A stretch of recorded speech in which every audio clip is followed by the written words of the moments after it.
Bonjour! Aujourd'hui, je vous montre comment j'ai dessiné, imprimé et testé un prototype de peinture pour le dôme de mon R2D2. J'ai cherché sur Thingiverse pour me laisser inspirer et j'ai vu ces 4 images, ces 4 designs.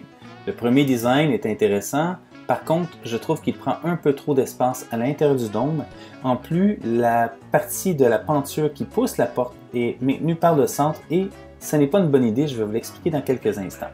Le deuxième design est très similaire, un appui central prenant ici beaucoup de place pour pousser la porte. Je n'aime pas cette idée. Le troisième design que j'ai retenu, c'est celui-ci.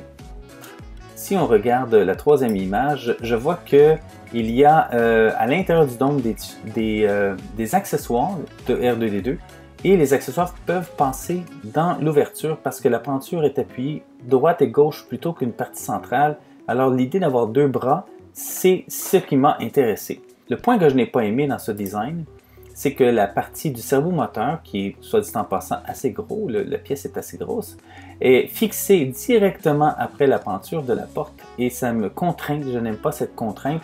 Je n'ai pas la possibilité de mettre le cerveau moteur en dessous de la porte tout le temps. Alors, cette idée ne m'intéresse pas réellement. Je suis tombé sur cette image sur Internet et dans cette image, je vois que les cerveaux moteurs ont été placés sur des structures imprimées et on peut les coller n'importe où sur le dôme à des endroits qui sont plus appropriés. Comme on voit ici, il y a 2 cerveaux moteurs, un pour la porte du haut et un pour la porte du bas. Et c'est parfait ici parce qu'on peut placer le moteur pas nécessairement en dessous des peintures. Alors cette idée, je la retiens. Voici donc les designs qui m'ont inspiré, mais j'ai voulu faire quelques tests à l'intérieur de Fusion avant d'imprimer les pièces. Je vous montre ce que j'ai fait. Voici les 3 modèles que j'ai pensés. La première version est un modèle où le cerveau moteur et la peinture principale est très près de l'ouverture. Deuxième modèle, j'ai éloigné la peinture de l'ouverture. Et le troisième modèle, j'ai éloigné encore plus la peinture de l'ouverture. Voyons ce que ça donne avec la première version. Si je bouge le cerveau moteur sur la première version, on voit que c'est pas bon du tout parce que on peut voir ici la collision entre la porte et le dôme. Malheureusement, j'ai un dôme en plastique et il est plus épais que du métal, donc il faut absolument que je trouve une solution pour éviter la collision entre les plastiques. Donc cette version-là, évidemment, c'est exclu. La version 2, en ayant éloigné la peinture de l'ouverture, ça me donne un peu d'espace de mouvement. Et comme on peut voir ici, ça passe tout juste, ici une toute petite collision, mais on voit que l'éloignement semble être la solution. Alors, la version 3, celle-ci me semble vraiment appropriée. Ce que j'ai fait, c'est que j'ai mis un tout petit chanfrein de 1 mm ici. Donc, dans le fond, je vais sabler la porte un tout petit peu. Et comme on peut voir, ça passe. Très, très juste, mais ça passe. Donc, l'idée, dans le fond, c'est de me reculer au maximum. Si je recule la peinture le plus loin possible de l'ouverture, j'ai plus de chances que la porte puisse ouvrir sans frotter. Alors, je vais travailler sur une version des peintures pour ça.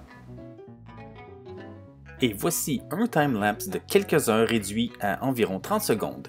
Restez connectés. Ça sera pas long.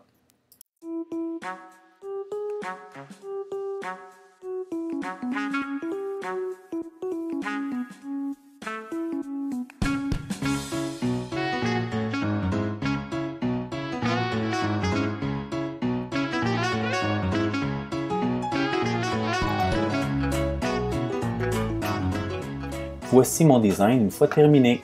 Si on coupe le dôme, je peux voir par en arrière ici que toutes les pièces en bleu clair vont être imprimées. Ce sont les pièces qui vont être utilisées pour faire bouger la porte du dôme. Je vais pouvoir répéter ça autant de fois qu'il y a de portes. Et j'ai temporairement dessiné une pièce ici qui va être le connecteur entre le cerveau moteur et la peinture du dôme. Cependant, ça ne sera pas la pièce finale parce que je vais installer une pièce avec une rode de métal filée que je vais pouvoir couper à la longueur que je veux. Pourquoi? Parce que je vais être capable d'installer le cerveau moteur là où je veux, sur la surface du dôme. Et finalement, j'ai fait des trous supplémentaires ici et là pour pouvoir changer d'angle éventuellement et être capable de pousser un peu plus loin ou un peu moins loin au besoin. Alors voici une petite animation de ce que ça donne. On voit ici la mécanique en fonction. Tout fonctionne très bien, comme on peut le voir ici. Aucune collision, Et la peinture ouvre la porte entièrement, comme on peut voir ici, et la referme entièrement. Maintenant, c'est le temps d'envoyer le tout à l'imprimante.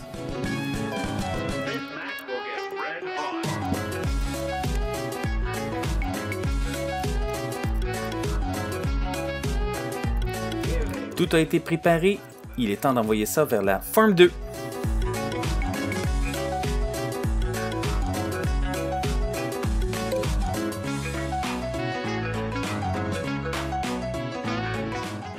Encore une fois, je suis subjugué par la technologie du laser. Toutes les fois que je vois ça, j'ai l'impression de regarder quelque chose qui est dans un film de science-fiction. C'est impressionnant. N'est-ce pas?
Voici mon prototype. Comme on voit ici, j'ai ma peinture qui est collée sur une porte.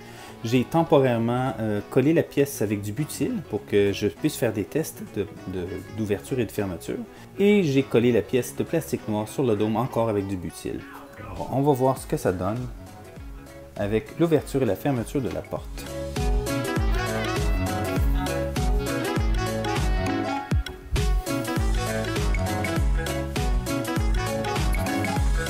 Et ça fonctionne très bien, exactement comme le programme. Sauf que, comme vous pouvez voir ici, il y a une petite erreur, tout petit lousse si on peut dire. Et la raison est simple, c'est que le trou dans la pièce, je vais vous montrer la pièce, une des pièces que j'ai fait parce que j'en ai fait 2 ou 3 avant d'arriver à celle qui est en utilisation. Cette pièce est collée à l'intérieur du dôme. Le trou à l'intérieur que j'avais fait à l'origine était un petit peu trop serré. J'en ai fait un plus grand, mais malheureusement, il est un peu trop grand. Donc, c'est pour cette raison qu'il y a un petit lousse, comme vous voyez ici. Mais malgré tout, comme vous pouvez voir, la porte ferme parfaitement bien. Donc, lorsqu'elle va être collée en permanence, c'est certain qu'elle va bien s'aligner, elle va bien se fermer. Je suis très satisfait. Le résultat est exactement ce que j'attendais. Maintenant, il va me rester à installer les servomoteurs, mais pour commencer, je vais imprimer toutes les copies des peintures pour le dôme en entier. Et je vais pouvoir commencer à faire le montage permanent de mes portes et de mes peintures. Les servomoteurs viendront plus tard. Et voilà, ceci conclut l'avancement du projet R2D2 pour aujourd'hui. N'oubliez pas de vous abonner à ma chaîne, cliquez sur le petit pouce bleu pour m'encourager et n'oubliez pas de cliquer sur la petite cloche, ainsi vous serez avisé lorsque je mettrai d'autres vidéos en ligne. Merci de me suivre. Bye!